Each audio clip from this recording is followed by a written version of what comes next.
테라파마 연구실에 늦은 밤이 찾아왔습니다. 형광등 불빛 아래 한지민의 얼굴은 창백했지만 눈빛만은 또렷했습니다. 32살의 젊은 연구원인 지민은 컴퓨터 화면에 띄워진 임상 데이터를 꼼꼼히 살펴보고 있었죠. 회사의 새로운 비만 치료제 스키니파워의 임상 결과였습니다. 수치를 비교하던 지민의 손가락이 갑자기 멈췄습니다.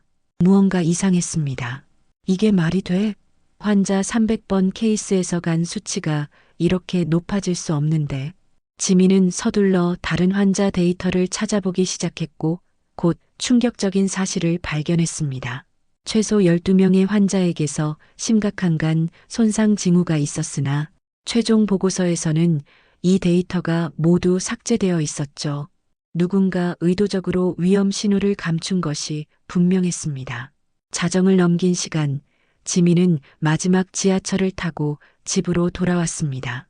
현관문을 열자 거실 조명이 켜져 있었죠. 소파에서 잠들어 있던 남자친구 이수혁이 부스스한 눈으로 일어났습니다. 이제 왔네? 걱정했잖아. 수혁은 같은 회사 연구원으로 4년 동안 지민과 연애 중이었습니다. 회사에서는 비밀 연애였지만 둘의 사이는 깊었죠. 지민은 수혁에게 다가가 앉았습니다. 수혁아, 큰일이야. 스키니파워에 심각한 문제가 있어. 지민의 목소리에는 긴장감이 묻어났습니다. 수혁은 잠시 놀란 표정을 지었지만 곧 진지한 얼굴로 지민의 설명을 들었습니다. 지민이 발견한 데이터 조작에 관한 모든 이야기를 말하자 수혁은 걱정스러운 표정으로 물었습니다. 확실해? 이건 큰 문제가 될 수 있어. 확실해. 내일 아침에 윤리위원회에 보고할 거야. 내가 같이 가주면 좋겠어. 수혁은 침묵하다가 고개를 끄덕였습니다. 알았어. 하지만 신중하게 접근하자. 내일 아침에 다시 한번 데이터를 검토하고 함께 가자. 지민은 안심한 듯 웃었고 두 사람은 잠자리에 들었습니다. 하지만 그날 밤 수혁은 쉽게 잠들지 못했습니다. 그의 눈에는 복잡한 감정이 맴돌았죠. 지민이 잠든 후 수혁은 조용히 일어나 휴대폰을 들고 베란다로 나갔습니다. 그리고 짧은 문자 하나를 보냈습니다. 내일 아침 일찍 만나야 합니다. 중요한 문제가 생겼습니다. 받는 사람은 테라파마의 대표 강태우였습니다. 다음 날 아침 눈을 뜬 지민은 자신이 늦잠을 잤다는 사실을 알아챘습니다. 자리를 확인하니 수혁은 이미 자리를 비운 뒤였고 식탁 위에는 간단한 아침 식사와 메모가 있었습니다. 먼저 회사로 갔어. 중요한 미팅이 있어서. 윤리위원회는 11시에 만나자. 지민은 조금 아쉬웠지만 이해한다는 듯 고개를 끄덕였죠. 회사에 도착한 지민은 곧장 데이터를 다시 한번 확인했습니다. 어제의 발견은 착각이 아니었어요. 자료를 출력한 지민은 11시가 되자 윤리위원회 회의실로 향했습니다. 하지만 회의실 분위기는 이상했습니다. 10명 정도의 위원들이 이미 자리에 앉아 있었고 테이블 중앙에는 강태우와 수혁이 나란히 앉아 있었죠.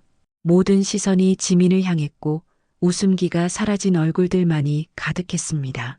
한지민 연구원, 앉으십시오. 강태우의 목소리는 차가웠습니다. 지민은 혼란스러운 눈빛으로 수혁을 바라봤지만 수혁은 시선을 피했습니다. 그제서야 지민은 직감했습니다. 자신이 함정에 빠졌다는 사실을 말입니다. 윤리위원회 회의실의 공기는 얼어붙은 듯 했습니다. 지민은 자리에 앉았지만 무언가 크게 잘못되었다는 느낌이 등골을 타고 올라왔습니다. 강태우가 입을 열었습니다. 한지민 연구원이 회사 데이터를 무단으로 접근하고 조작하려 한다는 제보가 있었습니다. 지민은 귀를 의심했습니다. 무슨 말씀이십니까? 제가 데이터를 조작하려고요? 제가 발견한 건 이미 조작된 데이터입니다.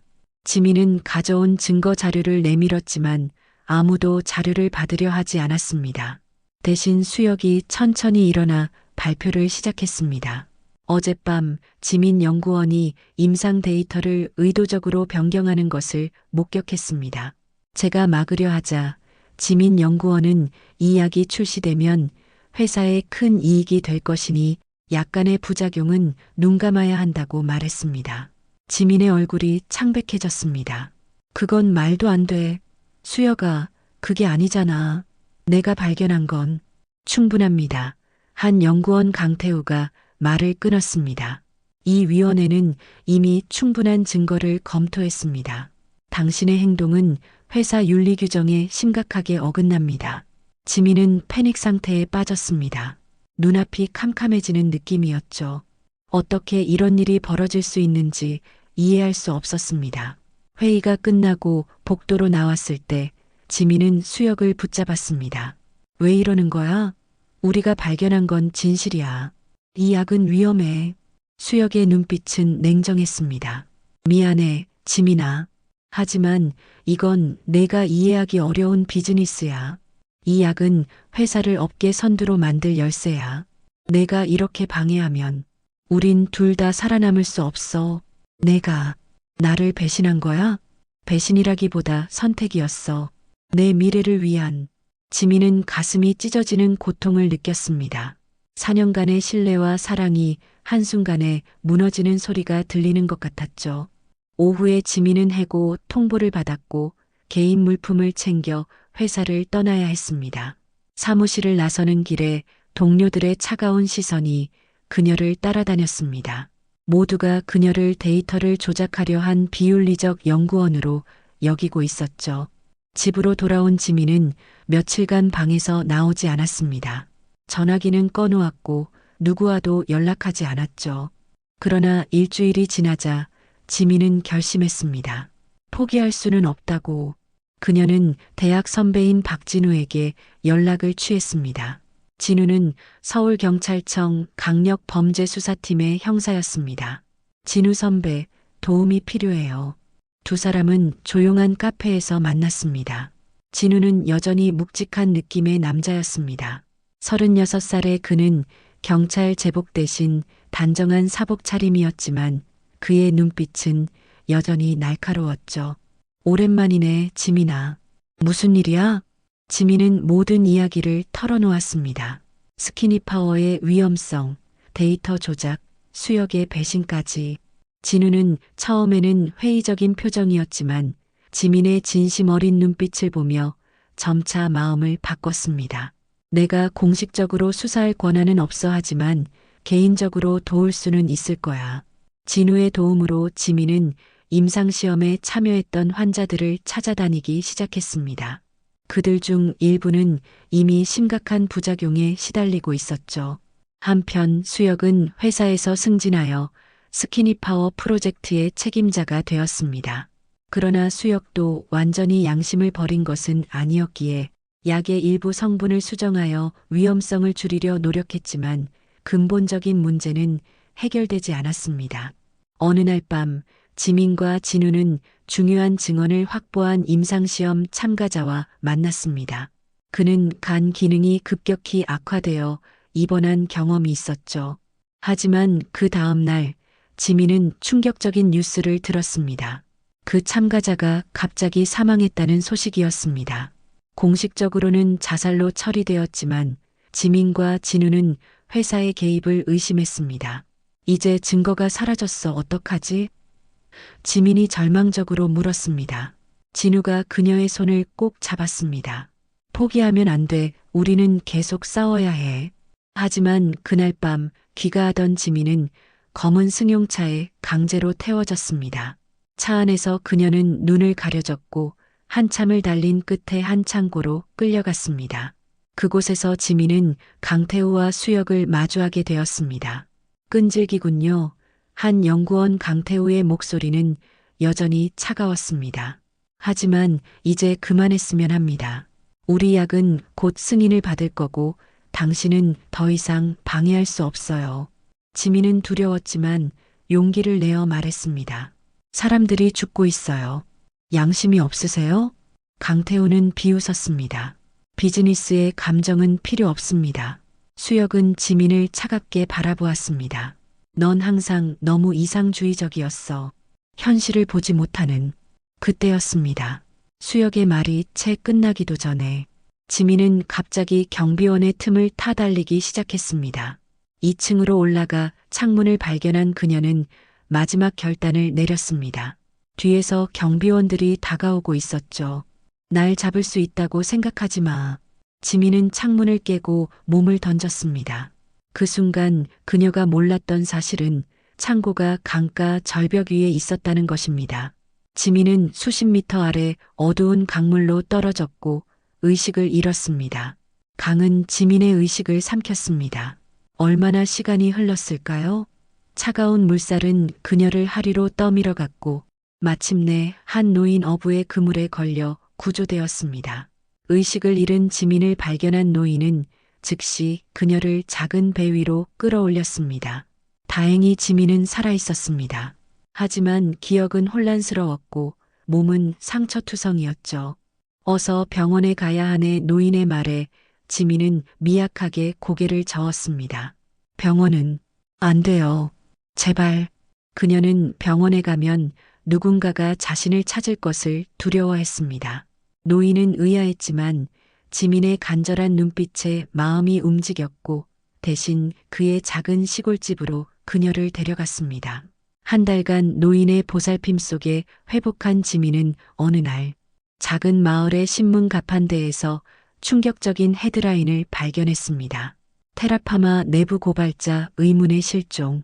기사에는 그녀가 절벽에서 투신한 것으로 추정되지만 시신은 발견되지 않았다고 적혀 있었습니다. 또한 회사 측은 그녀가 정신적으로 불안정했다는 주장을 펼치고 있었죠. 지민은 신문을 구겨쥐며 깊은 숨을 내쉬었습니다. 그녀는 결심했습니다. 한지민으로서의 삶은 이제 끝났다고. 대신 새로운 정체성으로 복수를 계획할 시간이었습니다. 3년 동안 잊혀진 사람이 되어 완벽하게 준비해야 해. 시골 마을에서 지민은 자신을 완전히 다른 사람으로 변모시키는 작업을 시작했습니다.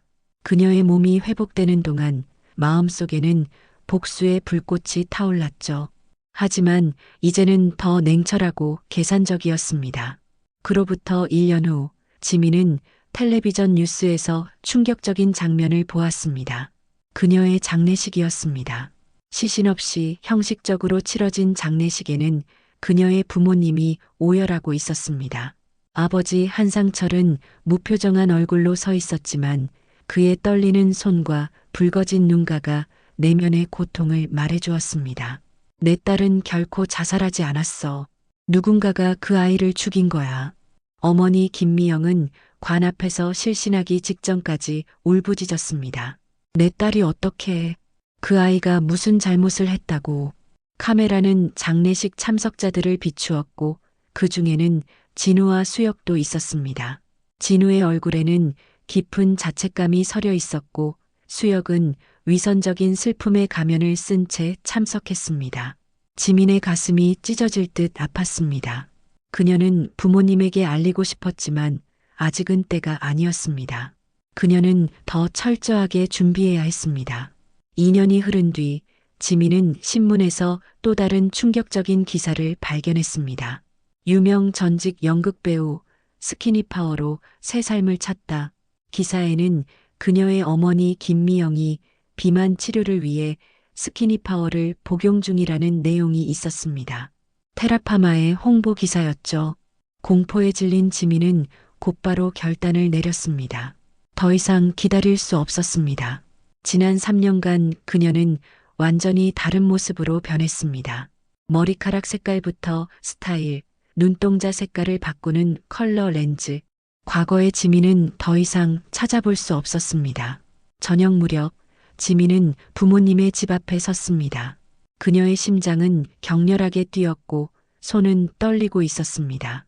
용기를 내어 초인종을 눌렀습니다.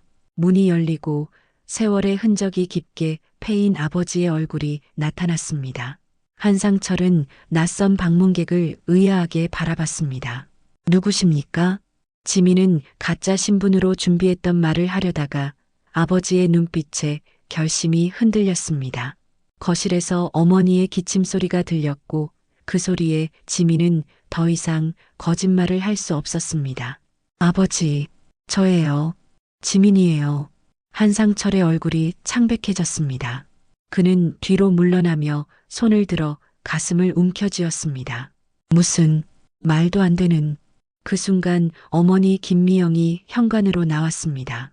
그녀는 많이 야위어 있었고 안색도 좋지 않았습니다. 누구세요? 지민은 눈물을 참으며 어머니에게 말했습니다. 엄마, 진짜 저예요. 죽지 않았어요. 우선 누가 보기 전에 안으로 들어가요. 부모님은 믿을 수 없다는 표정이었습니다. 지민은 오직 가족만 알고 있는 어린 시절 이야기를 하나하나 꺼내기 시작했습니다. 5살 때 화상을 입어 생긴 허벅지의 흉터, 12살 생일에 아버지가 선물한 천문학책, 고등학교 때 어머니와 함께 연습했던 연극 대사까지 점차 믿음이 자라나기 시작했고 마침내 어머니가 앞으로 다가와 지민의 얼굴을 만졌습니다. 지민아, 정말 너였구나. 살아있었구나. 세 사람은 부둥켜 안고 눈물을 쏟았습니다. 거실에 앉아 지민은 그동안의 일들을 모두 설명했습니다. 스키니 파워의 위험성, 회사의 음모, 창고에서의 탈출까지. 그리고 가장 중요한 이야기, 어머니가 복용 중인 스키니 파워의 위험성에 대해서도요. 엄마, 당장 그 약 복용을 중단해야 해요. 그리고 간 기능 검사를 받아야 합니다. 김미영은 충격에 빠졌지만 딸의 말을 믿었습니다. 그날 밤 가족은 오랜 대화를 나눴습니다. 지민은 어머니의 도움으로 더 완벽한 변장을 계획했습니다. 김미영이 전직 연극 배우였기에 지민에게 변장과 연기의 기술을 가르칠 수 있었죠. 이제 이서연이라는 이름으로 살 거예요. 그리고 테라파마에 들어가 모든 증거를 모을 거예요. 한 달간 어머니는 딸에게 30년간의 연기 경험을 모두 쏟아부었습니다. 성대 관리부터 미세한 표정 조절, 걸음걸이, 심지어 숨쉬는 방식까지 완전히 새로운 사람이 되는 법을 가르쳤습니다. 엄마가 널 도울게. 그 악덕 기업이 우리 가족을 파괴하도록 놔두지 않을 거야. 지민은 변장 연습을 마치고 병원 검사를 받은 어머니의 결과를 기다렸습니다. 결과는 불행히도 좋지 않았습니다. 이미 간 기능이 상당히 저하된 상태였죠. 지민의 복수심은 더욱 불타올랐습니다. 마침내 완벽하게 이서연으로 변신한 지민은 테라파마에 강태우의 개인 비서로 지원했습니다. 뛰어난 능력과 세심하게 준비한 이력서 덕분에 그녀는 쉽게 자리를 얻었습니다. 동시에 진우에게 비밀리에 연락해 자신이 살아있음을 알리고 회사 내부 증거를 모으는데 도움을 요청했습니다. 진우 선배, 저 지민이에요. 놀라지 마세요. 제가 살아있어요. 전화 너머로 진우의 충격에 빠진 목소리가 들렸습니다. 지민아, 정말 너였어? 테라파마의 최상층 사무실에서 근무하는 첫날, 지민, 아니, 이제는 이서연은 간신히 떨림을 감추고 있었습니다. 그녀 앞에는 회사 대표 강태우가 앉아 있었습니다. 그는 서류를 검토하며 새로운 비서를 위아래로 훑어보았습니다. 이서연 씨, 이력서가 인상적이군요. 해외 유학의 비서 경력까지. 서연은 겸손하게 고개를 숙였습니다. 감사합니다. 제 능력을 발휘할 수 있는 기회를 주셔서 영광입니다. 강태우는 만족스러운 미소를 지었습니다. 좋아요. 오늘부터 내 일정과 미팅을 관리해 주세요. 첫 번째 업무는 스키니파워 해외 수출 관련 문서를 정리하는 거예요. 서연은 차분하게 고개를 끄덕였지만 내면에서는 분노가 끓어올랐습니다. 그 위험한 약을 해외까지 수출하려는 계획이라니. 하지만 그녀는 감정을 완벽하게 숨겼습니다. 어머니에게 배운 연기 기술이 빛을 발하는 순간이었죠. 업무를 시작한 서연은 곧 비서의 위치가 정보 수집에 얼마나 유리한지 깨달았습니다. 그녀는 강태우의 모든 미팅에 참석했고 중요한 문서들을 다루었으며 회사의 핵심 인물들과 교류했습니다. 특히 승진한 수역과도 자주 마주칠 기회가 있었죠. 사흘째 되는 날 서연은 엘리베이터에서 수역과 마주쳤습니다. 그녀의 심장이 빠르게 뛰었지만 평정을 유지했습니다. 수혁은 그저 새로운 비서를 잠시 바라볼 뿐이었습니다. 강 대표님의 새 비서죠? 반갑습니다. 이수혁 연구부장입니다. 서연은 공손하게 고개를 숙였습니다. 네, 이서연입니다. 잘 부탁드립니다. 수혁은 무심한 표정으로 고개를 끄덕였습니다. 그에게 서연은 그저 새로운 직원일 뿐이었고 자신이 죽였다고 생각한 여자가 눈앞에 서 있으리라고는 상상도 하지 못했습니다. 엘리베이터가 멈추자 수혁은 무슨 생각에 잠긴 듯 걸어 나갔습니다. 서연은 숨을 깊이 들이쉬며 자신의 심장 박동을 진정시켰습니다. 첫 대면은 성공적이었습니다. 저녁이 되자 서연은 사무실에 혼자 남았습니다. 강태우가 외부 미팅을 위해 나간 틈을 타 그녀는 조심스럽게 회사 데이터베이스에 접근하기 시작했습니다. 어렵지 않게 비밀번호를 해독한 서연은 스키니파워 관련 파일들을 열람했습니다. 그리고 충격적인 사실들을 발견했죠. 이미 8건의 사망 사례가 있었지만 회사는 이를 약물과 무관한 것으로 처리하고 있었습니다. 무슨 짓을 하는 거죠? 갑작스러운 목소리에 서연은 깜짝 놀라 뒤를 돌아봤습니다. 수혁이 사무실 문간에 서 있었습니다. 서연의 심장이 멈칫했지만 곧 침착함을 되찾았습니다. 연구부장님, 강 대표님께서 내일 아침 발표를 위한 자료를 준비하라고 하셔서요. 수혁은 의심스러운 눈빛으로 서연을 바라봤습니다. 그 자료는 내가 준비하기로 했는데 서연은 완벽한 연기를 펼쳤습니다. 당황한 표정으로 고개를 숙이고 사과했습니다. 정말 죄송합니다. 제가 착각했나 봅니다. 바로 정리하겠습니다. 수혁은 잠시 그녀를 관찰하다가 고개를 끄덕였습니다. 괜찮습니다. 앞으로는 조심하세요. 이 회사에서 중요한 정보에 무단 접근하는 건 위험한 일이니까요. 그의 말에는 은근한 경고가 담겨 있었습니다. 서연은 이 사건 이후 더욱 조심해야 한다는 것을 깨달았습니다. 하지만 동시에 자신의 의심이 맞았음을 확인했죠. 테라파마는 여전히 위험한 약물을 은폐하고 있었습니다. 일주일 후 서연은 강태우를 위해 중요한 해외 바이어와의 미팅을 준비하고 있었습니다. 그녀는 회의실 세팅을 확인하던 중 수혁과 강태우가 나누는 대화를 우연히 엿듣게 되었습니다. 미국 진출은 예정대로 진행되고 있습니다.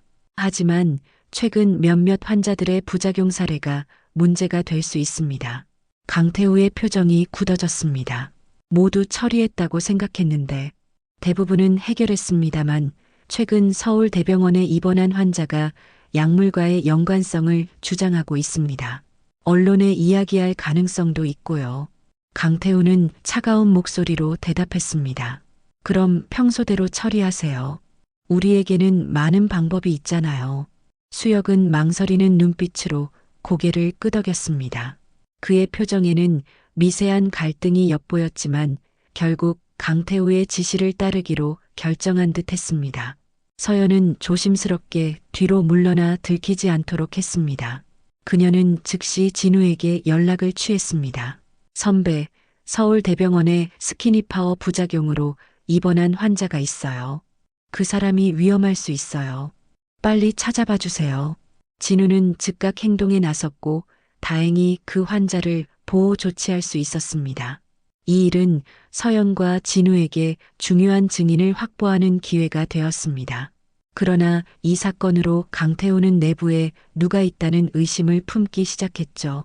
한 달이 지나고 서연은 상당한 양의 증거를 모았습니다. 위조된 임상 데이터, 은폐된 부작용 사례들, 뇌물거래 증거까지. 그녀는 매일 밤 진우에게 정보를 전달했고 진우는 차근차근 법적 조치를 준비하고 있었습니다. 체포영장을 신청했어 하지만 이런 대기업 상대로는 시간이 걸려 더 확실한 증거가 필요해. 서연은 계속해서 위험한 줄타기를 이어갔습니다. 낮에는 완벽한 비서로 밤에는 내부 고발자로 살았죠. 그러던 어느 날 강태우의 사무실에서 최종 승인된 미국 식품의약국 제출 문서를 발견했습니다. 그 서류에는 명백히 조작된 안전성 데이터가 포함되어 있었습니다. 이것은 결정적 증거였죠. 서연은 서류를 몰래 복사한 후 자신의 책상으로 돌아왔습니다. 그러나 그녀는 등 뒤에서 느껴지는 시선을 감지했습니다. 천천히 돌아보니 수혁이 그녀를 주시하고 있었습니다. 그의 표정은 읽기 어려웠지만 눈빛에는 의심이 가득했습니다. 서연 씨, 무슨 일을 하고 계셨나요? 서연은 침착하게 대답했습니다. 내일 미팅 자료를 준비하고 있었습니다. 수혁은 고개를 끄덕였지만 여전히 의심스러운 표정이었습니다. 그는 천천히 그녀의 책상으로 다가왔습니다. 향수 냄새가 특이하네요. 어디서 맡아본 것 같은데. 서연의 심장이 빠르게 뛰기 시작했습니다. 그녀는 평소 지민이 즐겨 쓰던 향수를 계속 사용하고 있었습니다. 사소한 습관이 그녀의 정체를 위험에 빠뜨릴 수도 있다는 생각은 미처 하지 못했죠. 프랑스 브랜드입니다. 많이 알려지지 않은 제품이에요. 수혁은 잠시 생각에 잠긴 듯 했지만 이내 고개를 끄덕였습니다. 그런가요? 그냥 낯설지 않아서요. 수혁이 떠난 후 서연은 식은땀을 흘렸습니다. 그녀는 진우에게 연락했습니다. 선배, 이제 정말 위험해질 것 같아요. 결정적인 증거는 확보했어요. 얼마나 더 시간이 필요한가요? 진우의 목소리는 긴장감이 묻어났습니다. 조금만 더 버텨. 영장이 나오는 대로 바로 진행할게. 하지만 운명은 서연에게 그런 여유를 허락하지 않았습니다. 그날 밤 늦게 회사에 혼자 남아 마지막 증거를 수집하던 서연은 갑자기 사무실 문이 열리는 소리를 들었습니다. 수혁이 천천히 들어왔고 그의 눈에는 이전과 다른 감정이 서려 있었습니다. 이제 알겠어요. 당신이 누구인지. 서연은 표정을 유지하려 했지만 그녀의 손이 미세하게 떨리고 있었습니다. 무슨 말씀이세요? 수혁은 천천히 그녀에게 다가왔습니다. 그의 눈을 똑바로 바라보자 서연은 자신의 정체가 탄로났음을 직감했습니다. 그 순간 수혁의 입에서 나온 말이 그녀의 모든 의심을 확인시켰습니다. 지민, 살아있었군. 수혁의 말에 서연의 몸은 얼어붙었습니다. 도망갈 방법은 없었습니다. 그녀는 차분하게 숨을 내쉬고 마침내 가면을 벗기로 결심했습니다. 맞아요, 이수혁. 내가 한지민이에요. 당신과 강태우가 죽였다고 생각했던 그 사람. 수혁의 얼굴은 창백했습니다. 실제로 지민을 마주하니 그는 충격에 휩싸인 듯 했습니다. 어떻게 강에서 떨어진 후 운이 좋았죠. 하지만 당신들의 운은 이제 끝났어요. 모든 증거를 확보했으니까요. 수혁은 잠시 침묵했습니다. 그의 눈에는 복잡한 감정이 교차했습니다. 넌 죽었어야 했는데 내 계산이 틀렸어. 당신의 계산은 항상 틀렸어요. 사람의 가치를 당신의 이익으로만 판단했으니까. 수혁은 천천히 서연에게 다가왔습니다. 그녀는 방어적인 자세를 취했지만 그의 다음 행동은 예상치 못한 것이었습니다. 그는 책상의 비상벨을 누르지 않고 대신 그녀를 응시했습니다. 지민아, 내가 살아있었다면 모든 게 달라졌을지도 몰라. 서연은 비웃었습니다. 변명은 그만해요. 당신은 나를 배신했고 스키니 파워 때문에 사람들이 죽어가고 있어요. 내 어머니까지도. 수혁의 표정이 변했습니다. 김미영 여사님이 스키니 파워를 복용하고 있다고? 놀랍죠? 당신이 죽였다고 생각한 사람의 어머니가 당신이 만든 약 때문에 고통받고 있다니. 그 순간 수혁의 눈에 잠시 흔들림이 보였습니다. 그러나 곧 그는 냉정함을 되찾았습니다. 미안하지만 모든 것은 이미 진행되고 있어. 이제 돌이킬 수 없어. 수혁은 갑자기 비상벨을 눌렀습니다. 서연은 그 순간을 예상했다는 듯 빠르게 움직였습니다. 그녀는 모은 증거를 가방에 집어넣고 도주를 시도했지만 경비원들이 이미 도착해 그녀를 가로막았습니다. 붙잡아요. 그녀는 회사 기밀을 훔치려는 스파이입니다. 수혁이 소리쳤습니다. 서연은 포위되었습니다. 경비원들이 그녀의 양팔을 붙잡았고 잠시 후 강태우가 도착했습니다. 그는 분노한 표정으로 서연을 바라봤습니다. 이 여자는 누구죠? 강태우가 수혁에게 물었습니다. 믿기 힘드시겠지만 한지민입니다. 그녀는 죽지 않았습니다. 강태우의 눈이 커졌습니다. 그는 서연의 얼굴을 자세히 관찰했습니다. 정말? 서연은 당당하게 말했습니다. 맞아요. 당신들이 저를 강에 빠뜨렸지만 살아남았어요. 그리고 지금까지 모든 증거를 수집했죠. 이미 검찰에 전달된 상태예요.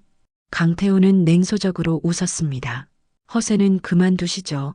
그런 증거가 있었다면 우린 이미 체포되었을 겁니다. 하지만 막연한 의혹만으로는 우리 같은 기업을 흔들 수 없죠. 자신하지 마세요. 모든 것은 끝났어요. 강태우는 경비원들에게 지시했습니다. 그녀를 내 사무실로 데려가세요. 이 문제를 조용히 해결해야겠습니다. 서연은 강제로 강태우의 사무실로 끌려갔습니다. 그곳에서 그녀는 강태우와 수혁을 마주했습니다. 강태우는 위협적인 목소리로 말했습니다. 이번에는 확실히 내가 사라지게 할 거야. 그 순간 서연의 전화가 울렸습니다. 강태우가 그녀의 가방에서 전화를 꺼내 화면을 확인했습니다. 진우 선배라는 이름이 표시되어 있었죠. 강태우는 전화를 받았습니다. 누구십니까? 잠시 침묵이 흐른 후 진우의 목소리가 들렸습니다. 저는 서울경찰청 강력범죄수사팀 박진우 형사입니다. 지금 이서연, 아니 한지민 씨와 통화하려 했습니다만 강태우의 얼굴이 굳어졌습니다. 경찰이라고요? 네, 그리고 지금 테라파마로 가는 중입니다. 한지민 씨는 어디 있죠? 강태우는 창백해졌습니다. 그는 수혁에게 경악스러운 표정을 지었습니다. 이 여자 정말 경찰과 접촉했나 보군. 수혁도 당황한 기색이었습니다. 강태우는 재빨리 결정을 내렸습니다. 서둘러 모든 증거를 파기해. 그들이 당황하는 사이 서연은 몰래 비상 탈출 버튼을 눌렀습니다. 이는 건물 전체에 화재 경보를 울리게 했고 자동으로 모든 출구가 열렸죠. 혼란 속에서 서연은 경비원들의 소나기에서 벗어나 달아났습니다. 붙잡아. 강태우가 소리쳤지만 서연은 이미 비상계단으로 달려가고 있었습니다. 서연은 계단을 따라 내려가다가 수혁과 마주쳤습니다. 그는 그녀를 쫓아 내려온 것이었죠. 둘은 잠시 서로를 바라봤습니다. 비켜줘, 수혁아. 이제 늦었어. 수혁은 망설였지만 이내 결심한 듯 말했습니다. 자료는 다 보냈어? 서연은 경계하며 대답했습니다. 대부분, 모든 증거가 필요할 거야. 강태우는 이미 데이터 서버를 파기하라고 지시했어. 8층 서버룸으로 가. 내 아이디와 비밀번호는 SH2020FP야. 모든 원본 데이터가 있어. 서연은 의아했습니다. 왜 나를 돕는 거야? 수혁은 쓴웃음을 지었습니다. 돕는 게 아니야. 그냥 내가 살아있다는 걸 알았을 때 두 번째 기회라고 생각했어. 널 다시 죽일 수 없어. 서연은 잠시 고민했지만 수혁의 말을 믿기로 했습니다. 그녀는 재빨리 8층으로 향했고 수혁이 알려준 아이디와 비밀번호로 서버에 접속했습니다. 그곳에는 그녀가 상상했던 것보다 훨씬 더 많은 증거가 있었습니다. 모든 조작의 흔적, 은폐된 사망 사례, 심지어 강태우와 정부 관계자들 간의 뇌물거래 증거까지. 서연은 신속하게 모든 자료를 다운로드 받아 진우에게 전송했습니다. 그 직후 강태우와 경비원들이 서버룸에 들이닥쳤습니다. 서연은 코너에 몰렸습니다. 이제 끝이야. 강태우가 위협적으로 다가왔습니다. 그 순간 건물 전체에 사이렌 소리가 울려 퍼졌고 확성기를 통해 경찰의 목소리가 들렸습니다. 여기는 경찰입니다. 건물이 포위되었습니다. 모든 출구를 봉쇄했습니다. 저항하지 말고 협조하십시오. 강태우의 얼굴이 창백해졌습니다. 서연은 승리의 미소를 지었습니다. 말했잖아요. 이제 끝이라고. 강태우는 격분했습니다. 그는 서연을 향해 돌진했지만 그 순간 문이 열리고 진우가 특수팀과 함께 들어섰습니다. 움직이지 마세요. 강태우, 당신을 사기, 증거인멸, 살인미수 등의 혐의로 체포합니다. 강태우는 충격에 빠진 채 체포되었고 수혁도 곧 경찰에게 붙잡혔습니다. 진우는 서연에게 다가와 그녀의 안전을 확인했습니다. 괜찮아? 정말 걱정했어. 서연은 고개를 끄덕였습니다. 네, 괜찮아요. 마침내 끝났네요. 진우는 그녀의 손을 꼭 잡았습니다. 이제 다 괜찮을 거야. 테라파마 본사가 경찰에 의해 압수수색되는 모습은 뉴스의 헤드라인을 장식했습니다. 대형 제약회사 테라파마 비만치료제 부작용 은폐 혐의로 수사 착수, 죽은 줄 알았던 내부 고발자 한지민 3년 만에 극적 귀환 등의 제목이 연일 보도되었습니다. 서연, 아니, 이제 다시 지민으로 돌아온 그녀는 병원에서 어머니의 회복을 지켜보고 있었습니다. 스키니파워 복용을 중단하고 전문적인 치료를 받기 시작한 김미영은 조금씩 건강을 되찾고 있었습니다.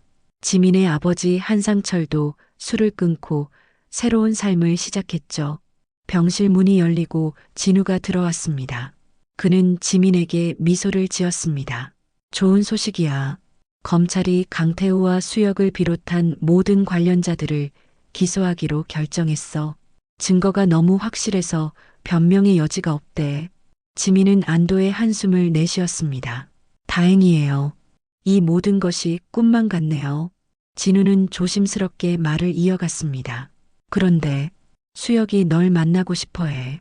지민의 표정이 굳어졌습니다. 왜요? 모르겠어. 하지만 그가 마지막에 서버실 비밀번호를 알려준 건 사실이잖아. 없었다면 결정적 증거를 확보하기 어려웠을 거야. 지민은 잠시 생각에 잠겼습니다. 수혁은 그녀를 배신했지만 마지막 순간에 돕기도 했습니다. 복잡한 감정이 교차했지만 결국 그녀는 고개를 끄덕였습니다. 알았어요. 만나볼게요. 다음 날 지민은 구치소에서 수혁을 만났습니다. 수혁은 구치소 복장을 입고 창백한 모습이었지만 지민을 보자 약간의 생기가 돌았습니다. 와줘서 고마워. 지민은 차분하게 대답했습니다. 왜 저를 만나고 싶어 했는지 궁금해서요. 수혁은 깊은 한숨을 내쉬었습니다. 사과하고 싶었어. 비록 늦었지만 내가 했던 모든 일들이 정말 미안해. 왜 그랬어요? 우리는 4년이나 함께 했는데 야망이었어. 처음에는 널 정말 사랑했지만 강태우가 내게 승진과 부를 약속했을 때 난 유혹에 넘어갔어. 그때는 그게 옳은 선택이라고 생각했지. 지민은 고개를 저었습니다. 사람들이 죽어가고 있었어요. 그걸 알면서도 알아. 용서받을 수 없다는 것도 알아. 하지만 내가 죽었다고 생각한 이후로 계속 후회했어. 그래서 약의 성분을 조금이라도 안전하게 바꾸려고 노력했지. 물론 충분하지 않았지만 지민은 잠시 침묵했습니다. 그녀는 수혁의 눈을 바라봤습니다. 그의 눈에는 진실된 후회가 서려 있었습니다. 난 여전히 널 용서할 수 없어요. 하지만 이제 증오하진 않아. 수혁은 쓸쓸하게 미소 지었습니다. 그것만으로도 충분해.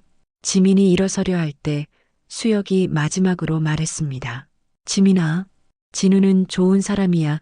대학 때 난 너에게서 그를 떼어놓기 위해 모함했어. 사실은 그가 널 진심으로 사랑한다는 걸 알았기 때문이야. 질투했어. 지민은 놀란 표정으로 수혁을 바라봤지만 더 이상의 대화 없이 면회실을 나왔습니다. 밖에서 기다리고 있던 진우에게 그녀는 아무 말도 하지 않았습니다. 다만 그의 손을 살짝 잡았을 뿐이었죠. 한 달 후 테라파마 사건의 재판이 시작되었습니다. 지민은 법정에서 모든 진실을 증언했고 그녀의 용기 있는 행동은 많은 사람들에게 감동을 주었습니다. 강태우는 징역 15년, 수혁은 자신의 범행을 인정하고 협조한 덕에 징역 7년을 선고받았습니다. 재판이 끝난 후 지민은 의약품 안전을 감시하는 비영리 단체를 설립했습니다. 그녀의 경험과 전문 지식은 많은 사람들의 생명을 구하는 데 기여했죠. 또한 스키니파워 피해자들을 위한 보상과 치료 프로그램을 만드는 데 앞장섰습니다. 지민의 어머니 김미영도 그 프로그램의 첫 번째 수혜자가 되었죠. 서서히 건강을 회복하는 어머니를 보며 지민은 비로소 자신의 싸움이 헛되지 않았음을 실감했습니다. 어느 평화로운 주말 아침, 지민은 부모님과 함께 아침 식사를 하고 있었습니다. 그녀는 이제 더 이상 이서연이 아니었지만 변장을 위해 바꾼 헤어스타일은 그대로 유지했습니다. 새로운 시작의 상징 같았죠. 오늘은 무슨 계획이 있니? 어머니가 물었습니다. 지민은 미소 지었습니다. 진우 선배와 약속이 있어요. 아버지는 의미심장한 눈빛으로 딸을 바라봤습니다. 그 친구 괜찮은 사람 같구나. 내가 살아 돌아온 후로 항상 곁에 있어 주었잖니. 지민은 부끄러운 듯 고개를 숙였습니다. 그냥 동료일 뿐이에요. 어머니는 따뜻하게 웃었습니다. 동료치고는 너무 자주 찾아오는구나. 지민이 대답하려는 순간 초인종이 울렸습니다. 진우였습니다. 그는 깔끔한 캐주얼 차림으로 꽃다발을 들고 있었습니다. 안녕하세요. 장인어른, 장모님. 진우는 공손하게 인사했습니다. 김미영이 눈을 크게 떴습니다. 어머, 벌써 우리를 장인 장모라고 부르다니. 진우는 당황한 듯 얼굴을 붉혔습니다. 아, 그게 습관적으로. 지민은 빠르게 상황을 수습했습니다. 우린 이제 출발할게요. 엄마, 약 드시는 거 잊지 마세요. 지민과 진우는 부모님의 집을 나와 진우의 차에 탔습니다. 차 안에서 잠시 어색한 침묵이 흘렀고 곧 두 사람은 동시에 웃음을 터뜨렸습니다. 장인어른이라니. 선배도 참. 지민이 웃으며 말했습니다. 진우는 부끄러운 듯 웃었습니다. 실수였어. 정말이야. 그들은 한강공원으로 향했습니다. 봄날의 따스한 햇살이 내리쬐는 공원에서 두 사람은 벤치에 나란히 앉았습니다. 강물을 바라보며 진우가 입을 열었습니다. 지민아, 내가 정말 살아 돌아왔을 때 그것이 내 인생에서 가장 행복한 순간 중 하나였어. 지민은 진우를 바라봤습니다. 선배가 있어서 이 모든 것이 가능했어요. 혼자였다면 해내지 못했을 거예요. 진우는 조심스럽게 지민의 손을 잡았습니다. 사실 내가 사라졌을 때 내 인생에서 가장 중요한 것을 잃은 기분이었어. 그때서야 깨달았지. 내가 얼마나 널 소중하게 생각하는지. 지민의 눈에 눈물이 맺혔습니다. 그녀도 오랫동안 진우에게 특별한 감정이 있었지만 수혁과의 관계 때문에 억눌러 왔던 것이었죠. 이제는 솔직해질 때가 온 것 같았습니다. 선배, 아니, 진우 오빠, 나도 같은 마음이에요. 진우는 조심스럽게 지민에게 다가가 그녀의 입술에 부드럽게 키스했습니다. 그것은 오랫동안 기다려온 순간이었고 새로운 시작의 약속이었죠. 한편 테라파마 사건은 제약업계에 큰 충격을 주었습니다. 많은 기업들이 안전 규정을 강화하고 내부 고발자 보호 제도를 개선했죠. 지민의 용기는 업계 전체의 변화를 이끌어냈습니다. 지민의 비영리 단체는 빠르게 성장했고 많은 전문가들이 그녀의 뜻에 동참했습니다. 그녀의 경험은 소중한 자산이 되었고 대중 강연을 통해 의약품 안전의 중요성을 널리 알리는 데 힘썼죠. 가을이 깊어가던 어느 날 진우는 지민에게 특별한 제안을 했습니다. 그들이 처음 만났던 대학 캠퍼스에서요. 지민아, 함께 해줄래? 진우는 작은 반지를 꺼냈습니다. 너무 화려하지 않지만 진심이 담긴 반지였죠. 지민의 눈에 눈물이 고였습니다. 그녀는 망설임 없이 고개를 끄덕였습니다. 네, 함께 할게요. 영원히. 그날 밤 지민은 오랜만에 일기를 썼습니다. 3년 전 내가 절벽에서 뛰어내렸을 때 인생이 끝났다고 생각했다. 하지만 그것은 끝이 아닌 새로운 시작이었다. 때로는 우리가 가장 어둡다고 생각하는 순간이 사실은 빛을 향해 나아가는 첫걸음일지도 모른다. 나는 진실을 지키기 위해 싸웠고 그 과정에서 진정한 사랑과 용기의 의미를 배웠다. 이제 새로운 삶이 시작된다. 두려움 없이, 후회 없이 살아갈 것이다. 결혼식장은 따뜻한 봄 기운으로 가득했습니다. 벚꽃이 흩날리는 가든 웨딩홀에서 지민과 진우는 평생을 함께하기로 약속했습니다. 지민의 아버지가 그녀의 팔을 잡고 입장할 때 모든 하객의 시선이 신부에게 집중되었습니다. 흰 드레스를 입은 지민은 그 어느 때보다 아름다웠고 그녀의 미소에는 과거의 아픔을 이겨낸 승리의 기쁨이 담겨 있었습니다. 진우는 제단 앞에서 지민을 바라보며 믿을 수 없다는 듯 미소 지었습니다. 이 순간이 꿈만 같았죠. 그토록 오랫동안 사랑했던 여인과 마침내 하나가 되는 순간. 저는 박진우 당신을 제 아내로 맞이하며 평생 사랑하고 존중할 것을 약속합니다. 어둠 속에서도 당신의 빛을 믿었고 앞으로도 언제나 당신 곁에 있을 것입니다. 지민의 눈에는 행복의 눈물이 맺혔습니다. 저는 한지민, 당신을 제 남편으로 맞이하며 평생 함께하겠습니다. 당신은 제가 가장 어두운 시간을 견디게 해준 희망이었고, 이제는 함께 밝은 미래를 만들어가고 싶습니다. 두 사람이 반지를 교환하고 키스를 나눌 때 하객들은 뜨거운 박수를 보냈습니다. 지민의 어머니는 감격의 눈물을 흘렸고 아버지는 자랑스러운 미소를 지었습니다. 결혼식 이후 지민과 진우는 함께 의약품 안전 감시 활동을 이어갔습니다. 지민의 경험과 진우의 법 집행 배경이 만나 강력한 시너지를 발휘했죠.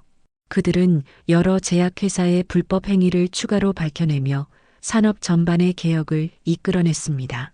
결혼 2년 후 지민은 진우에게 특별한 소식을 전했습니다. 그녀는 임신했고 곧 새 가족이 될 예정이었죠. 진우는 너무 기뻐 지민을 안아들고 빙빙 돌았습니다. 그들의 사랑의 결실이 맺어지는 순간이었습니다. 여보, 조심해요. 아기가 어지러워할 거예요. 지민이 웃으며 말했습니다. 진우는 얼른 지민을 내려놓고 그녀의 배에 조심스럽게 손을 얹었습니다. 미안해, 우리 아기야. 아빠가 너무 기뻐서 그랬어. 지민은 남편의 모습에 미소 지었습니다. 우리 가족이 드디어 완성되는 거네요. 한편 교도소에서 수혁은 자신의 죄에 대해 깊이 반성하며 시간을 보내고 있었습니다. 그는 자신의 전문 지식을 살려 교도소 내에서 의약품 교육 프로그램을 시작했고 출소 후에는 소외된 지역사회를 위해 봉사하겠다는 계획을 세웠습니다. 비록 과거의 잘못을 되돌릴 수는 없었지만 남은 인생은 다르게 살기로 결심한 것입니다. 지민의 임신 소식을 들은 어머니 김미영은 무척 기뻐했습니다. 스키니파워 사태 이후 건강을 완전히 회복한 그녀는 손주의 탄생을 손꼽아 기다렸습니다. 어머니의 연기 경험은 이제 지민에게 전혀 다른 방식으로 이어졌습니다. 지민은 자신의 경험을 바탕으로 한 자서전을 쓰기 시작했고 어머니는 그 이야기를 연극으로 각색하는 작업을 도왔죠. 엄마, 정말 이걸 연극으로 만들 수 있을까요? 지민이 불안한 듯 물었습니다. 김미영은 자신 있게 대답했습니다. 물론이지. 내 이야기는 많은 사람들에게 용기와 영감을 줄 거야. 겨울이 지나고 봄이 다시 왔을 때 지민은 건강한 여자아이를 출산했습니다. 그들은 아이의 이름을 한희망으로 지었습니다. 어둠 속에서도 포기하지 않고 희망을 가졌던 지민의 여정을 기리는 의미였죠. 희망이가 태어난 지 한 달 후 지민의 자서전 약속의 진실이 출간되었습니다. 그녀의 이야기는 많은 독자들의 마음을 울렸고 베스트셀러가 되었습니다. 책 출간 기념회에서 지민은 감격스러운 소감을 전했습니다. 이 책은 단순히 제 이야기가 아닙니다. 진실을 위해 싸우는 모든 이들의 이야기입니다. 때로는 그 길이 외롭고 두려울 수 있지만 포기하지 않는다면 반드시 빛은 찾아옵니다. 저는 그것을 믿습니다. 같은 해 가을 김미영이 각색한 연극 약속의 진실이 무대에 올려졌습니다. 개막 공연에는 지민의 가족뿐만 아니라 테라파마 사건으로 고통받았던 피해자들과 그들의 가족들도 참석했습니다. 극이 끝난 후 모두가 일어나 뜨거운 박수를 보냈고 지민은 무대 위로 초대되어 관객들에게 인사했습니다. 그녀는 희망이를 안고 있는 진우와 함께 모든 이에게 고개를 숙여 감사를 표했습니다. 영국은 전국을 순회하며 큰 성공을 거두었고 의약품 안전에 대한 사회적 인식을 높이는 데 크게 기여했습니다. 지민의 비영리 단체도 계속해서 성장했고 많은 내부 고발자들이 그녀의 용기에 영감을 받아 제약업계의 불법 행위를 고발하기 시작했습니다. 희망이가 1년이 되던 날 지민과 진우는 특별한 파티를 열었습니다. 가족과 친구들이 모인 자리에서 지민은 특별한 발표를 했습니다. 오늘 여러분과 기쁜 소식을 나누고 싶어요. 저희 단체가 국제적인 활동을 시작하게 되었습니다. 이제 더 많은 사람들의 생명을 구하는데 기여할 수 있게 됐어요. 모두가 기뻐하며 축하해 주었습니다. 그 자리에는 특별한 손님도 있었습니다. 바로 출소한 수혁이었죠. 그는 모범수로 인정받아 형기를 줄였고 이제 새로운 삶을 시작하려 했습니다. 수혁은 조심스럽게 지민에게 다가갔습니다. 와줘서 고마워. 내 초대가 큰 의미가 있어.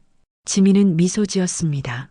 이제 과거는 과거로 두고 모두가 새로운 시작을 했으면 해요. 수혁은 희망이를 바라보며 미소 지었습니다.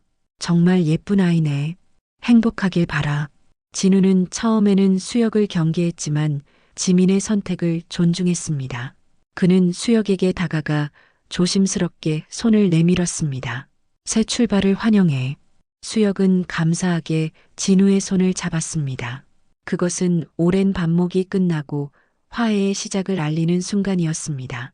파티가 끝나고 모두가 돌아간 후 지민과 진우는 잠든 희망이를 바라보며 서로를 껴안았습니다. 지민은 남편의 품 안에서 행복한 한숨을 내쉬었습니다. 우리가 여기까지 올 수 있을 거라고 생각했어? 진우는 지민의 이마에 키스했습니다. 내가 할 수 있다면 뭐든 가능하다고 항상 믿었어. 그날 밤 지민은 창밖의 별들을 바라보며 생각했습니다.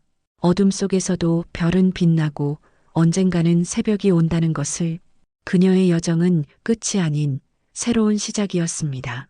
희망이가 5살이 되던 해 지민의 단체는 전 세계적인 영향력을 가진 조직으로 성장했습니다. 그녀의 활동은 국제적인 의약품 안전 기준을 강화하는 데 크게 기여했고 많은 나라에서 내부 고발자 보호법이 개선되었습니다. 지민은 이제 세계보건기구의 자문위원으로도 활동하며 더 넓은 무대에서 자신의 경험을 나누고 있었습니다. 따스한 봄날 지민의 가족은 한강공원에서 피크닉을 즐기고 있었습니다. 희망이는 활기차게 뛰어다니며 놀았고 지민과 진우는 그런 딸을 바라보며 행복한 미소를 짓고 있었습니다. 지민의 부모님도 함께였고 모두 화목한 시간을 보내고 있었죠. 엄마, 저기 저 사람 봐. 희망이가 갑자기 소리쳤습니다. 지민이 딸이 가리키는 방향을 바라봤을 때 그곳에는 수혁이 서 있었습니다. 그는 조심스럽게 다가와 인사했습니다. 방해해서 미안해. 그냥 지나가다가 우연히 봤어. 지민은 미소 지으며 고개를 저었습니다. 괜찮아요. 함께 하실래요? 수혁은 잠시 망설였지만 진우도 손짓하며 권하자 그들과 함께 앉았습니다. 출소 후 수혁은 소외된 지역사회를 위한 의료 지원 활동을 시작했고 과거의 실수를 만회하기 위해 노력하고 있었습니다. 사업은 어떻게 돼가? 진우가 물었습니다. 수혁은 수줍게 웃었습니다. 조금씩 나아지고 있어. 시골 지역에 무료 진료소를 열었는데 생각보다 많은 사람들이 찾아와줘. 희망이가 호기심 가득한 눈으로 수혁을 바라봤습니다. 아저씨는 누구예요? 지민과 진우가 당황했지만 수혁은 편안하게 대답했습니다. 나는 내 엄마 아빠의 옛 친구야. 아주 오래된 친구지. 희망이가 순진하게 물었습니다. 그럼 제 친구도 되어주실래요? 수혁의 눈가에 미세한 습기가 맺혔습니다. 그는 부드럽게 미소 지으며 고개를 끄덕였습니다. 그럼 좋지. 그날의 우연한 만남 이후 수혁은 가끔씩 지민의 가족과 연락을 주고받게 되었습니다. 과거의 아픔은 완전히 치유되지 않았지만 용서와 화해의 작은 씨앗이 뿌려진 것 같았습니다. 수혁도 지민의 단체에 자문을 제공하며 함께 의약품 안전을 위해 노력하기 시작했죠. 시간이 흘러 희망이가 7살이 되었을 때 지민은 두 번째 아이를 가졌습니다. 출산 예정일이 다가오자 지민은 자신의 단체 활동을 잠시 쉬고 가족에게 집중하기로 했습니다. 그녀는 평화로운 마음으로 출산을 준비했지만 갑작스러운 소식에 모두가 충격에 빠졌습니다. 수혁이 심장마비로 갑자기 세상을 떠난 것입니다. 장례식에서 지민은 말없이 수혁의 영정 앞에 섰습니다. 그녀의 눈에는 복잡한 감정이 서려 있었습니다. 한때 그녀를 배신했지만 마지막 순간에는 그녀를 도왔고 이후로는 자신의 잘못을 만회하기 위해 노력했던 사람. 지민은 조용히 기도했습니다. 수혁이 평화롭기를. 장례식 후 지민은 뜻밖의 소식을 접했습니다. 수혁이 자신의 전 재산을 시골 의료지원 사업과 지민의 단체에 절반씩 기부했다는 것이었습니다. 그리고 그의 유품 중에는 지민에게 남긴 편지가 있었습니다. 지민에게 내가 떠날 때쯤엔 내가 이 편지를 읽고 있을 거야. 내가 내게 두 번째 기회를 준 것에 항상 감사했어. 비록 완전한 용서를 받지는 못했지만 그 자체로도 내게는 큰 선물이었어. 내 남은 재산이 너의 활동에 작은 도움이라도 되길 바라. 그리고 진우와 희망이, 그리고 곧 태어날 아이까지 너희 가족이 항상 행복하길 진심으로 바라. 이제 내 인생의 실수와 후회는 여기서 끝이지만 너의 용기와 진실에 대한 헌신은 계속해서 많은 사람들에게 영감을 줄 거라 믿어. 고마워. 마지막까지 진실된 친구가 되어줘서 이수혁. 편지를 읽은 지민의 눈에서는 뜨거운 눈물이 흘러내렸습니다. 진우가 다가와 그녀의 어깨를 감쌌습니다. 괜찮아? 진우가 조심스럽게 물었습니다. 지민은 눈물을 닦으며 고개를 끄덕였습니다. 이제는 정말 끝이 났네요. 모든 것이. 한 달 후 지민은 건강한 아들을 출산했습니다. 그들은 아이의 이름을 한진실로 지었습니다. 희망이와 진실, 두 아이의 이름은 지민의 인생 여정을 완벽하게 상징했죠.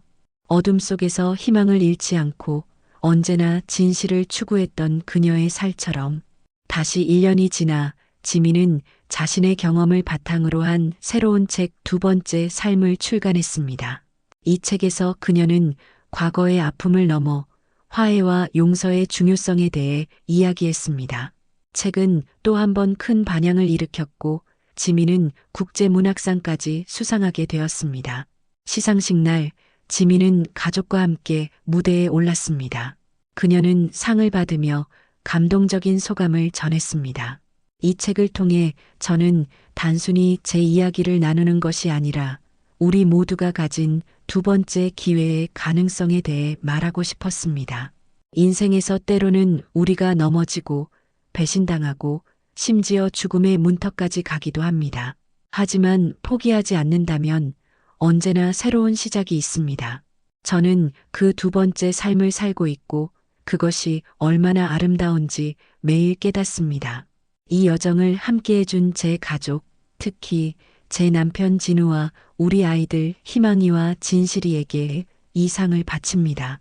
그리고 비록 더 이상 이 세상에 없지만 자신의 두 번째 삶을 용기 있게 살았던 한 친구에게도 감사의 마음을 전합니다.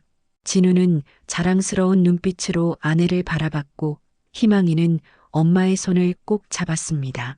진우의 품에 안긴 어린 진실이는 천진난만한 미소를 지었죠. 시상식 후 집으로 돌아오는 차 안에서 지민은 창밖의 별들을 바라봤습니다. 그녀의 인생은 많은 역경과 고통이 있었지만 지금 이 순간 그녀는 완전한 평화를 느꼈습니다. 과거의 상처는 이제 단단한 흉터가 되어 그녀를 더 강하게 만들어 주었고 앞으로의 삶은 희망과 진실로 빛날 것이었습니다. 진우가 그녀의 손을 꼭 잡았습니다. 무슨 생각해? 지민은 남편을 향해 미소 지었습니다. 그냥 우리가 여기까지 온 여정이 참 신기하다는 생각을 하고 있었어요. 창밖의 별들처럼 우리도 어둠 속에서 빛을 찾아 여기까지 왔네요. 진우는 따뜻한 눈빛으로 지민을 바라봤습니다. 그 여정에서 내가 보여준 용기가 우리를 여기까지 이끌었어. 항상 내가 자랑스러워. 뒷좌석에서 희망이가 졸린 목소리로 물었습니다. 엄마, 우리 곧 집에 도착해요? 지민은 고개를 돌려 딸을 바라봤습니다. 응, 금방 도착할 거야. 피곤하니? 희망이는 고개를 끄덕였습니다. 진실이는 이미 깊은 잠에 빠져 있었죠. 지민은 자신의 가족을 바라보며 행복한 미소를 지었습니다.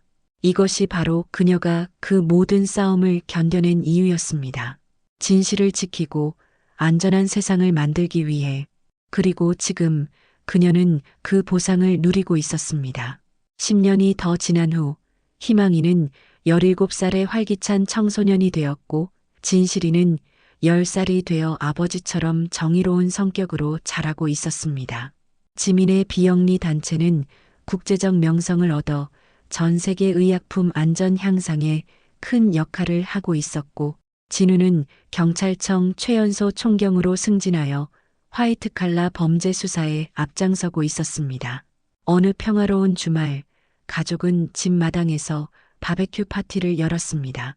지민의 부모님과 진우의 부모님, 그리고 가까운 친구들이 모여 즐거운 시간을 보내고 있었죠. 희망이는 대학 진학에 대해 조부모님들과 열심히 이야기하고 있었습니다. 저는 의약품 안전 분야를 공부하고 싶어요. 엄마처럼 사람들을 도울 수 있는 일을 하고 싶거든요. 지민은 딸의 말을 듣고 가슴이 따뜻해졌습니다. 그녀의 싸움이 다음 세대에게도 의미 있게 이어진다는 것은 큰 보람이었죠. 저녁이 되고 손님들이 모두 돌아간 후 지민은 진우와 함께 마당 그네에 나란히 앉았습니다. 아이들은 집안에서 영화를 보고 있었습니다. 밤하늘에는 수많은 별이 빛나고 있었고 부드러운 바람이 불어오는 완벽한 밤이었습니다. 어떤 생각을 하고 있어? 진우가 물었습니다. 지민은 잠시 침묵했다가 대답했습니다. 가끔은 모든 것이 다르게 흘러갔다면 어땠을지 상상해요. 내가 그날 밤 데이터 이상을 발견하지 않았다면, 수혁이 나를 배신하지 않았다면. 하지만 이상하게도 그 모든 고통과 어려움이 지금의 나를 만들었다는 생각이 들어요. 진우는 지민의 손을 꼭 잡았습니다. 인생은 참 이상해. 가장 어두운 순간이 때론 가장 밝은 빛을 만날 기회가 되기도 하니까. 지민은 고개를 끄덕이며 미소 지었습니다. 맞아요. 테라파마 사건이 없었다면 우리가 다시 만나지 못했을지도 몰라요. 희망이와 진실이도 태어나지 않았겠죠. 그리고 수많은 사람들의 생명을 구하는 일도 하지 못했을 거고요. 두 사람은 한동안 별이 빛나는 하늘을 바라보며 침묵했습니다. 그 침묵은 편안했고 오랜 여정 끝에 마침내 찾은 평화를 담고 있었습니다. 지민아, 진우가 조용히 말했습니다. 난 내가 정말 자랑스러워. 그 어떤 역경 속에서도 진실을 위해 싸웠고 많은 사람들에게 희망을 주었어. 지민은 진우의 어깨에 머리를 기대며 미소 지었습니다. 우리 함께였으니까 가능했던 거예요. 혼자였다면 견디지 못했을 거예요. 집안에서 희망이가 부르는 소리가 들렸습니다. 엄마, 아빠, 영화 시작해요. 두 사람은 미소를 교환하고 일어나 집 안으로 들어갔습니다. 거실에서는 희망이와 진실이가 팝콘을 준비하고 소파를 정리하며 가족 영화의 밤을 기다리고 있었습니다. 지민은 이 평범한 순간이 얼마나 소중한지 다시 한번 깨달았습니다. 영화가 끝나고 아이들이 잠든 후 지민은 자신의 서재로 들어갔습니다. 책장에는 그녀가 쓴 두 권의 책 약속의 진실과 두 번째 삶이 나란히 꽂혀 있었고 그 옆에는 다양한 상과 감사패들이 놓여 있었습니다. 그녀는 서랍을 열어 오래된 일기장을 꺼냈습니다. 테라파마 사건 당시부터 써온 일기였죠. 마지막 페이지를 넘겨 새로운 항목을 적기 시작했습니다. 오늘은 특별한 날이다. 15년 전 오늘 나는 죽은 줄 알았던 한지민으로 다시 태어났다. 그 긴 여정을 돌이켜보면 모든 순간이 지금의 나를 만들었음을 깨닫는다. 고통도 배신도 절망도 모두 필요한 과정이었다. 그것들이 없었다면 지금의 행복도 없었을 테니까. 희망이가 의약품 안전 분야를 공부하고 싶다고 했다. 내 딸이 내가 시작한 일을 이어가려 한다는 것이 얼마나 감동적인지. 진실이도 벌써 자신만의 정의감을 키워가고 있다. 우리 아이들이 안전한 세상에서 자라고 그들이 만들어갈 미래가 더 나은 곳이 되길 바란다. 진우는 여전히 내 가장 큰 힘이다. 그의 사랑과 지지가 없었다면 이 모든 것이 불가능했을 것이다. 때로는 가장 깊은 어둠 속에서 가장 밝은 빛을 만나게 된다는 말이 진리임을 나는 알게 되었다. 수혁이 떠난 지도 10년이 넘었다. 이제는 그를 미워하지 않는다. 그도 자신의 방식으로 잘못을 바로잡으려 노력했으니까. 모든 사람에게는 두 번째 기회가 필요하다. 내게 그 기회가 주어졌듯이. 약속의 진실. 그것은 단순한 책 제목이 아니라 내 인생의 신조가 되었다. 진실을 위해 싸우겠다는, 그리고 그 진실이 더 나은 세상을 만들 것이라는 약속. 나는 그 약속을 지키기 위해 오늘도 걸어간다. 지민은 일기를 닫고 창밖을 바라봤습니다. 밤하늘에 떠있는 별들이 더욱 밝게 빛나는 것 같았습니다. 그녀는 미소를 지으며 서재를 나와 침실로 향했습니다. 진우는 책을 읽으며 그녀를 기다리고 있었습니다. 무슨 생각을 그렇게 오래 했어? 진우가 미소 지으며 물었습니다. 지민은 침대에 누우며 대답했습니다. 과거와 미래에 대한 생각이요. 그리고 우리가 함께 만들어갈 이야기에 대해서도요. 진우는 책을 내려놓고 지민의 이마에 키스했습니다. 그 이야기는 분명 아름다울 거야. 지민은 남편의 품에 안겨 눈을 감았습니다. 내일은 또 다른 하루가 시작될 것이고 그녀는 계속해서 약속의 진실을 지켜나갈 것입니다. 어둠을 뚫고 빛을 찾아가는 여정은 결코 끝나지 않지만 그 길을 함께 걷는 사람들이 있기에 두렵지 않았습니다. 창문 너머로 별이 빛나는 밤하늘이 펼쳐져 있었고 그 별빛 아래 지민의 가족은 평화롭게 잠들었습니다.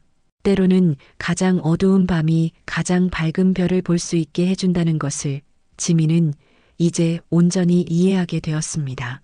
인생의 여정은 계속됩니다. 진실을 향한 약속과 함께 가정의 화목이 항상 깃드세요. 시청해 주셔서 감사합니다.